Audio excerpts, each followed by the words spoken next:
Hello दोस्तों, इस video में हम देखेंगे कक्षा 8वीं का अध्याय 4 प्रश्नावली 4.1 का दूसरा प्रश्न, जिसमें लिखा हुआ है कि मान ज्ञात कीजिए। और ये 4 प्रश्न हम लोग हल करके देखेंगे। बहुत ही आसान तरीके से हम लोग कैसे हल कर सकते हैं उसके बारे में आपको जानकारी मैं दूंगा, तो शुरू से आखिर तक देखते रहिए। यहाँ पे देखिए, हम लोग पहला प्रश्न को नोट कर दिए और इससे पहला पार्ट जो मैं बना चुका हूँ उसमें आप लोग देखे होंगे कि हम लोग किस प्रकार से गुणनखंड को हल कर सकते हैं। यहाँ पे देखिए 2 गुणनखंड है, उसके बाद प्लस का निशान है, फिर बाद में फिर 2 गुणनखंड दिया है। तो सबसे पहला काम है कि हम लोग इसमें इस गुणनखंड दोनों को हल करें। हल करने का नियम क्या है?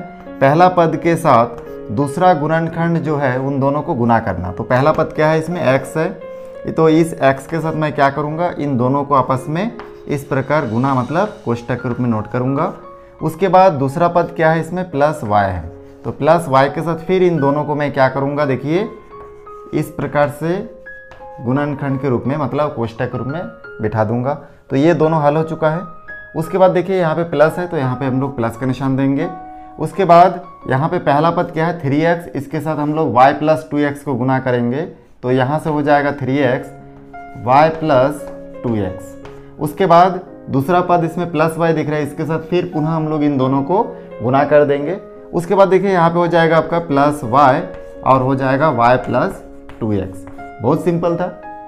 तो हम लोग इसमें क्या किए, जो पहला जो 2 गुणनखंड दिया गया है इस प्लस के इस तरफ, उसमें हम इन दोनों गुणनखंड को हल किए, क्योंकि हम लोग हल करना जानते हैं। पहला पद के साथ दोनों को कोष्टक के रूप में लिखे, फिर दूसरा जो प्लस y बचा है दूसरा पद, उसके साथ फिर हम लोग इन दोनों दूसरा गुणनखंड को इस प्रकार से बिठा दिए। फिर प्लस का प्लस, फिर ये जो 2 गुणनखंड दिए इन दोनों में सेम वही रूल फॉलो किए। 3x के साथ y + 2x को गुना कर दिए। उसके बाद प्लस y के साथ y + 2x को हम लोग इस प्रकार गुना कर दिए, मतलब कोष्टक के रूप में बिठा दिए। अब हम लोग सिंपली इसमें गुना करेंगे, तो यहाँ से हो जाएगा, देखिए x और 2x आपस में गुना हो गए दोनों, तो हो जाएगा 2xy। फिर आगे है प्लस, तो प्लस का प्लस होगा। उसके बाद x के साथ 3x का गुना करूँगा, तो हो जाएगा 3 और x का घात 2, क्योंकि यहाँ पे x का घात कुछ नहीं मतलब 1 है और यहाँ पे x का घात 1 है, मतलब 2 हो चुका है। फिर आगे बढ़ेंगे हम लोग, यहाँ तक हम लोग आगे बढ़ चुके हैं। फिर आगे देखिए प्लस का निशान है, तो यहाँ पे प्लस का निशान देंगे, क्योंकि ये जो मैथ्स है ये पूरा प्लस के रूप में है, इसलिए हर जगह प्लस ही आएगा, ठीक ना। यहाँ पे देखिए प्लस का प्लस, फिर y के साथ 2y का गुना करूँगा, तो हो जाएगा 2y का स्क्वायर। उसके बाद देखिए ये प्लस में और ये भी प्लस में, तो प्लस ही होगा। y और 3x को गुना करेंगे, तो हो जाएगा 3x और y। हम लोग जब गुना करते हैं तो y सामने है, तो ऐसा नहीं होगा y 3x नहीं लिख सकते। जब हम लोग लिखेंगे संख्या को पहले, और ABCD पढ़ते टाइम जो लेटर पहले आता है उसको पहले और बाद में जो आता है उसको बाद में लिखना है। जैसे x पहले आता है y बाद में आता है, इसलिए 3xy। उसके बाद आगे बढ़ते हैं, प्लस का प्लस 3x और y का गुना करेंगे, तो हम लोग देख चुके हैं कि 3xy आ चुका है। फिर 3x के साथ हम लोग 2y का गुना करेंगे, तो यहाँ से हमको प्राप्त हो जाएगा, देखिए 3 2 जा 6 और x हो जाएगा x का स्क्वायर। यहाँ तक बहुत ही सिंपल था। फिर हम लोग देखिए यहाँ पे जगह नहीं था करके नीचे लिखे प्लस y और y + 2x, यहाँ पे फिर गुना कर देंगे, तो यहाँ पे हो जाएगा प्लस y और y गुना करेंगे, तो हो जाएगा y का स्क्वायर। फिर प्लस है और यहाँ पे भी प्लस है, तो प्लस प्लस में प्लस होगा। y और 2x को गुना करने से हो जाएगा 2xy। तो हम लोग देख रहे हैं क्रम अनुसार हम लोग इन पूरे जितना भी पद है बाहर कोष्टक के बाहर, उन सभी को अंदर से गुना कर दिए, तो कोष्टक इस प्रकार से यहाँ से हट चुका है। उसके बाद हम लोग नेक्स्ट स्टेप में क्या करेंगे, इसमें से हम लोग देखेंगे। सबसे पहला देखिए यहाँ पे क्या दिया है, x और y वाला आपका इसमें पहला पद जो है xy के रूप में है, तो xy कितने जगह पे है वो हमको यहाँ पे देखना है। तो यहाँ पे एक जगह पे xy है, ठीक ना, 1 2 और 3 जगह पे आपको दिख रहा है xy, आपको दिख रहा है, ठीक ना। तो इन तीनों को फिर हम लोग क्या करेंगे, इसमें नोट करेंगे। तो यहाँ पे तीनों को अगर नोट करेंगे हम लोग, तो हम लोग को मिल जाएगा, देखिए 2xy 3xy और 2xy, ठीक ना। तो यहाँ पे xy 2 बार है, यहाँ पे 3 बार, 2 और 3 5, 5 और 2 7, तो यहाँ पे हम लोग लिख सकते हैं 7xy। फिर आगे बढ़ेंगे हम लोग। अब हम लोग देखेंगे कि दूसरे पद में क्या है, 3x²। तो स्क्वायर कितने जगह पे है, 1 2 जगह पे है। इन दोनों को आपस में जोड़ देंगे, 6 और 3 हो जाएगा 9, तो हो जाएगा प्लस 9x का स्क्वायर। आगे बढ़ेंगे, तीसरा पद में देखेंगे 2y² और यहाँ पे y², तो यहाँ पे 2 बार और 1 बार 3 बार, तो यहाँ पे लिखेंगे 3y का स्क्वायर। तो बहुत आसानी से देखिए हम लोग का ये जो पहला प्रश्न है ये सॉल्व हो चुका है।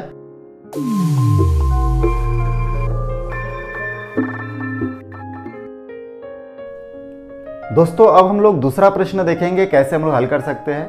दूसरा प्रश्न में देखिए यहाँ पे लिखा हुआ है 2x माइनस 1/2 और क्या लिखा है 3x/2 माइनस 1/4। ये दोनों देखिए परिमेय संख्या के रूप में है, यहाँ पे एक परिमेय संख्या है। तो इसको भी हल करना बहुत सिंपल है, आपको जो नियम आप पहले बना चुके हैं जिस नियम से, उसी नियम को ही फॉलो करना है। यहाँ पे आपको क्या करना है, इसमें जो पहला पद है इस पहला पद के साथ इन दोनों को क्या करना है, कोष्टक के रूप में लिखना है। तो यहाँ पे नोट कर लेंगे हम लोग, बहुत सिंपल। उसके बाद देखिए यहाँ पे दूसरा पद क्या है -1/2, तो -1/2 के साथ फिर हम लोग इन दोनों पद है जो दूसरा गुणनखंड है इन दोनों को पुनः कोष्टक के रूप में लिख लेंगे। बहुत सिंपल है, खाली इतना ही आपको याद रखना है, पहला पद के साथ दूसरा गुणनखंड को कोष्टक के रूप में लिखना है, फिर दूसरे पद के साथ फिर दूसरा गुणनखंड को कोष्टक के रूप में नोट करना है। पहला पद के साथ दोनों को लिख दिए, दूसरा पद के साथ फिर दोनों को लिख दे, बस यही चीज़ फॉलो करना है। जब जब आपको पूछा जाएगा गुणनखंड हल करो या फिर कुछ इस 2 कोष्टक में आपको कोई प्रश्न दिया रहेगा। तो यहाँ पे हम लोग देख रहे हैं कि इन दोनों को अगर गुना करेंगे अभी हम लोग, तो यहाँ पे 2x और 3x/2 को गुना करने से कितना आएगा, तो 2x गुना 3x/2 को गुना करने से देखिए ऊपर नीचे दोनों भाग हो जाएगा, कट जाएगा। तो यहाँ पे x बचा, यहाँ पे 3x बचा, तो यहाँ पे हो जाएगा 3x का स्क्वायर। तो यहाँ पे हम लोग नोट कर देंगे 3x का स्क्वायर। फिर आगे बढ़ेंगे, यहाँ पे माइनस है, यहाँ पे प्लस है, तो प्लस माइनस में माइनस होगा। अब 2x के साथ 1/4 को फिर हल कीजिए, 2x गुना 1/4 को हल करेंगे, इस 2 के साथ ये 4 कट जाएगा, तो 2 यहाँ पे बचेगा। भाग देने के बाद हमेशा जो आंसर है वो बड़ी संख्या के साइड में बिठेगा, तो 2 और 4 को 2 से भाग देंगे, 2 बचेगा, 4 के साइड में लिखना है। तो इस प्रकार से नीचे देखिए 2 बचा और ऊपर क्या बचा, x और ऊपर 1, तो x से कम x होगा। मतलब हम लोग इसको 1/2 x लिख सकते हैं या फिर x/2 भी लिख सकते हैं। फिर आगे बढ़ेंगे, यहाँ पे देखिए माइनस है और यहाँ पे क्या है, प्लस है, तो माइनस प्लस में माइनस होगा। यहाँ पे हम लोग देखेंगे कि 1/2 और 3x/2 को गुना करेंगे तो देखिए क्या हो जाएगा, गुना करते टाइम सीधा सीधा गुना हो जाएगा, ठीक ना, क्योंकि दोनों ही परिमेय संख्या है। तो 3 एकम 3, तो यहाँ पे हो जाएगा 3x और 2 दूनी यहाँ पे हो जाएगा 4। तो इस प्रकार से हम लोग यहाँ पे बिठा सकते हैं 3x/4। आगे बढ़ेंगे, माइनस माइनस में क्या हो जाएगा आपका प्लस, 1/2 और 1/4 को गुना करने से कितना होगा, 1/2 और 1/4 गुना करेंगे, देखिए 1 एकम 1 और 2 चौके 8। तो इस प्रकार से हम लोग को प्राप्त हो जाएगा 1/8। तो यहाँ तक बहुत सिंपल तरीके से हम लोग बना लिए।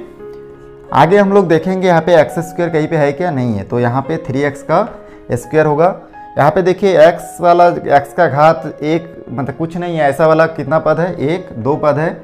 इन दोनों पदों को हम लोग क्या करेंगे, यहाँ पे रफ में हल करके देखेंगे, क्योंकि एक के सामने माइनस है और दूसरे के सामने भी माइनस है। तो यहाँ पे हम लोग बिठा सकते हैं -x/2 माइनस 3x/4। अब ये 2 परिमेय संख्याओं का घटाना आपको कैसे करना है, तो आप लोग तिर्यक गुणा विधि जानते होंगे, इस निशान को जानते ही होंगे आप लोग।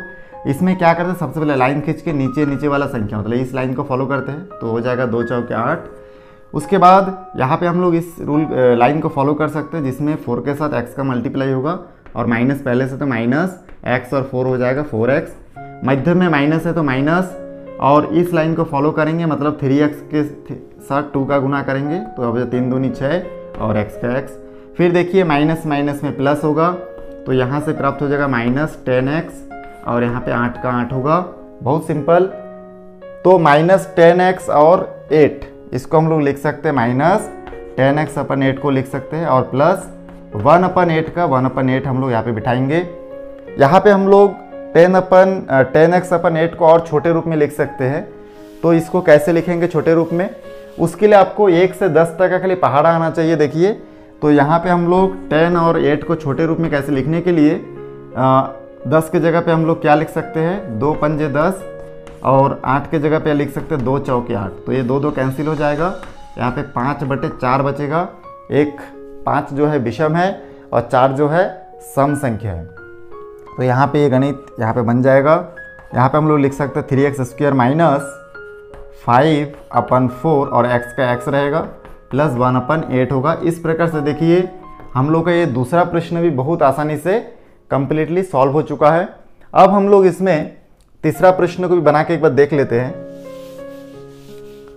देखिए जितना भी गुणनखंड दिया गया है, ठीक ना, हल करने के लिए, वो सब में आपको एक ही तरह का नियम फॉलो करना है। जैसे कि तीसरा नंबर में भी दिया है x square plus y square 3x minus 5y। तो इसको हल करने के लिए पहला पद क्या है इसमें, एक्स स्क्वायर। इस एक्स स्क्वायर के साथ जो दूसरा गुणनखंड है उसको क्या करेंगे, कोष्ठक के रूप में इस प्रकार से नोट कर देंगे।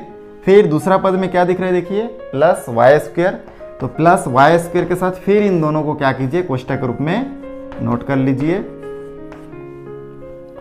अब हम लोग इसमें देखेंगे 3x और एक्स स्क्वायर को आपस में अगर गुणा करेंगे तो यहाँ पे हो जाएगा 3x, 2 का घात 2 और इसमें घात कुछ नहीं, मतलब 1 है। तो 2 और 1 कितना हो जाएगा, 3। क्योंकि गुणा करने से घातांक के नियम अनुसार उसका जो घात है वो क्या होगा, आपस में जुड़ जाता है गुणा करने से।